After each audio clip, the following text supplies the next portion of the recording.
નમસ્તે વિદ્યાર્થીઓ, આજે આપણે FIBSCમાં આપણે જે યુનિટ ભણતા હતા એમાં આગળનો ટોપિક વિશે અભ્યાસ કરીશું. તો આજનો આપણો ટોપિક છે એડિશન રિએક્શન, જેને આપણે ગુજરાતીમાં કહીએ છીએ યોગશીલ પ્રક્રિયા. તો આજે આપણે યોગશીલ પ્રક્રિયા વિશે સવિસ્તર માહિતી મેળવીશું. તો પહેલું તો યોગશીલ પ્રક્રિયાને થોડી વ્યાખ્યાયિત કરીએ.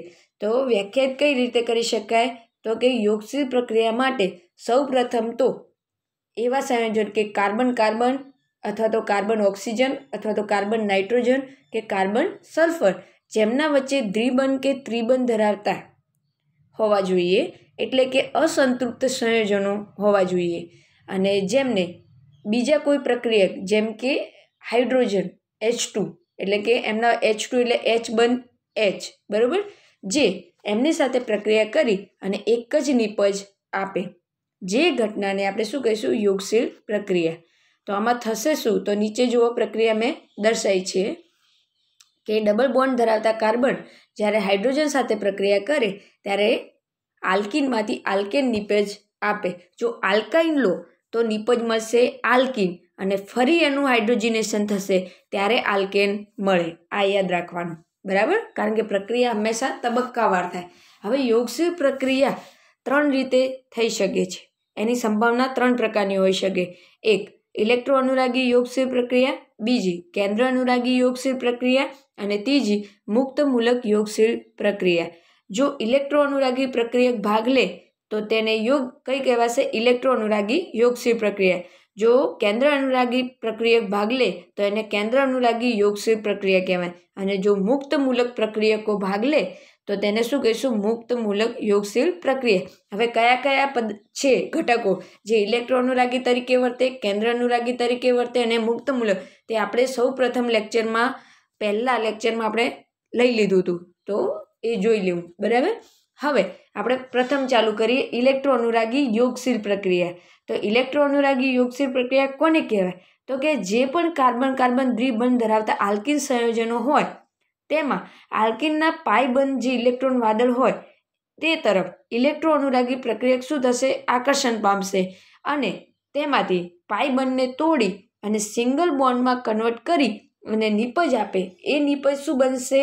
આલ્કેન, જેને આપણે યોગશીલ નિપજ કહીશું, અને જે ઇલેક્ટ્રો અનુરાગી દ્વારા થતી હોવાથી તેને ઇલેક્ટ્રો અનુરાગી યોગશીલ પ્રક્રિયા કહીશું. તો આપણે એક જોઈ લઈએ. અહીંયા જોશો તમે તો કાર્બન કાર્બન વચ્ચે શું છે? Double bond. તો આ આપણો સબસ્ટ્રેટ કહેવાશે, અને આ આપણો શું કહેવાશે? ઇલેક્ટ્રો અનુરાગી યોગશીલ પ્રક્રિયક, એટલે કે ઇલેક્ટ્રોફાઇલ રિએક્શન થશે. કોના આધારે? HBrના આધારે. તો હવે થશે શું? તો આપણે પ્રક્રિયા કરાવવા માટે સૌ પ્રથમ કાર્બન વચ્ચે ડબલ બોન્ડને શું કરવો પડશે? બ્રોક કરવો પડશે. તો એ આમાંથી કઈ રીતે થશે? તો પહેલાં હાઇડ્રોજન આ આલ્કિન ઉપર શું કરશે? અટેક કરશે, અને 2 કાર્બન પૈકી કોઈ એક કાર્બનનો શું કરશે? પાઇબંધ તોડી, અને પછી બીજા તબક્કામાં શું થશે?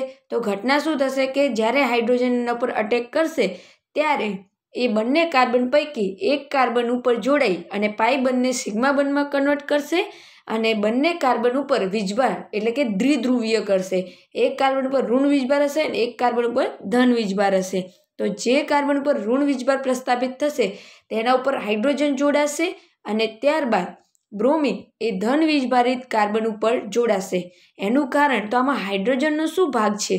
તો હાઇડ્રોજન એ પાઈ બંધને તોડી અને બંને કાર્બનને દ્વિધ્રુવીય કરે, જેથી આપણો ઋણ વીજભાર હોય ધરાવતો પદાર્થ એટલે કે ઇલેક્ટ્રો અનુરાગી ત્યાં વિસ્થાપિત થઈ શકે.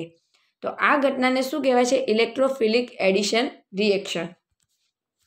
હવે થોડા એક્ઝામ્પલ જોઈએ. તો હવે જુઓ, ઇલેક્ટ્રો અનુરાગી યોગશીલ પ્રક્રિયા 2 પ્રકારની છે. એક ઉદ્દીપકની હાજરીમાં થતી હોય, જેને આપણે શું કહીશું? હાઇડ્રોજનેશન, એટલે કે વિષમાંગ ઉદ્દીપકની હાજરીમાં, અને એક સમાંગ ઉદ્દીપકની હાજરીમાં. તો એકને કહીશું હાઇડ્રોજનેશન અને એકને કહીશું હેલોજિનેશન. તો પહેલું આપણે અહીંયા ઉદાહરણ આપ્યું છે આઇસોબ્યુટીન.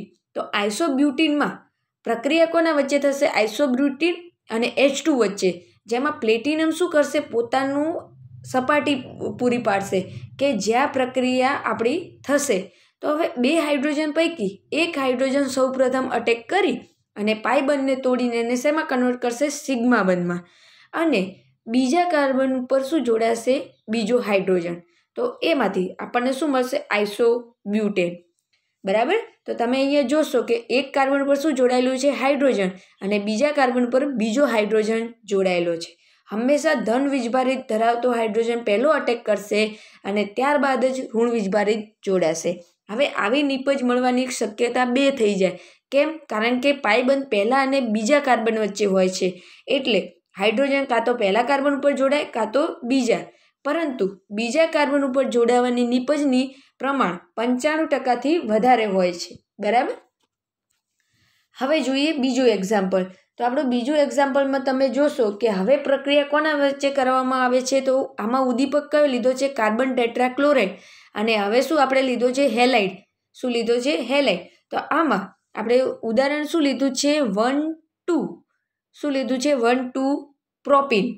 1,2 પ્રોપીનમાં તમે જોશો કે પહેલા અને બીજા કાર્બન વચ્ચે ડબલ બોન્ડ છે. તો આમાંથી એક બ્રોમિન ધન વીજભાર તરીકે વર્તશે અને એક બ્રોમિન ઋણ વીજભારિત તરીકે વર્તશે. અને થશે શું કે પહેલાં એક બ્રોમિન હશે જે અટેક કરશે અને કાર્બન વચ્ચેથી પાઈ બંધ તોડી અને એને સિગ્મા બંધમાં ફેરશે, જેથી કાર્બન ઉપર દ્વિધ્રુવીય અસર થશે અને ત્યારબાદ બીજો બ્રોમિન જોડાશે અને આપણી નિપજ મળશે 1,2 ડાયબ્રોમો પ્રોપેન. અને આ સંભાવના કેટલી છે? 99%. બરાબર. તો આપણે ઉદાહરણથી જોઈ લીધું. હવે જોઈએ કે આ ઘટના કઈ રીતે થશે. હવે મેં કીધું પહેલો અને બીજો કાર્બન અને એમની ગોઠવણની દિશા. તો આલ્કીનમાં કાર્બન સાથે જોડાતા પ્રક્રિયકો બંને ઘટકો એક જ બાજુએ જો ઉમેરાતા હોય તો તેઓને શું કહેવાશે? સિન યોગશીલ પ્રક્રિયા અથવા તો સિન એડિશન રિએક્શન. અને પરંતુ જો બીજી દિશાઓમાં ઉમેરાય તો તેને શું કહીશું? એન્ટી યોગશીલ પ્રક્રિયા. બરાબર.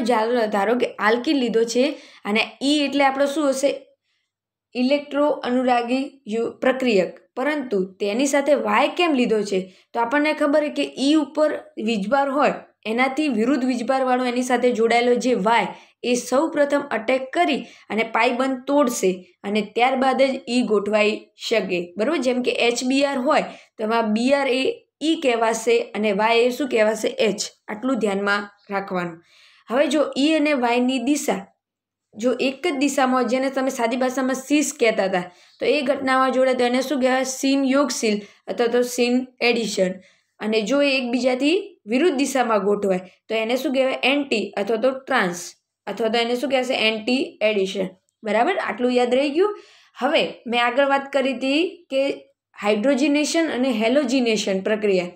તો જો આપણે હાઇડ્રોજિનેશન આલ્કીન પ્રક્રિયા કરીએ ત્યારે આપણને મળતી નિપજ કેવી હશે?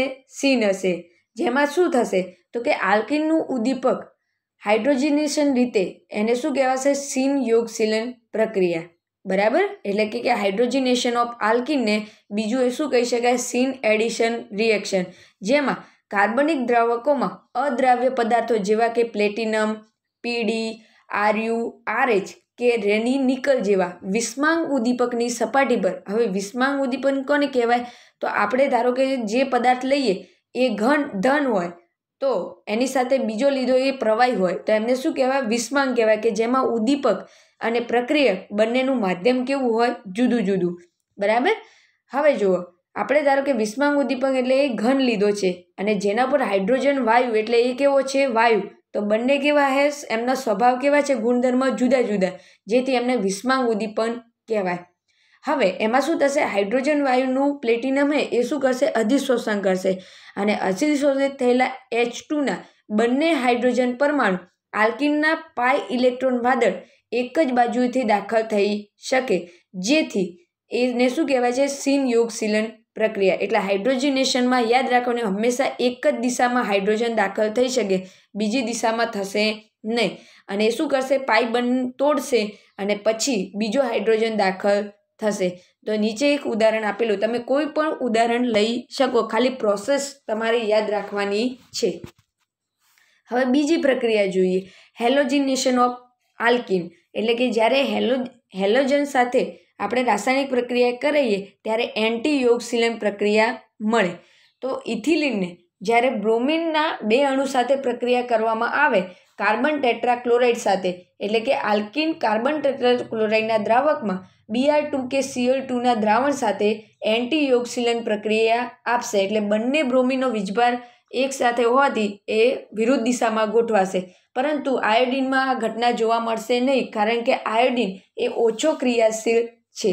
હવે યાદ શું રાખવાનું? આમાં ક્રિયાવિધિ તમારે જો લખવી હોય તો આપણે 2 તબક્કામાં લખી શકીએ.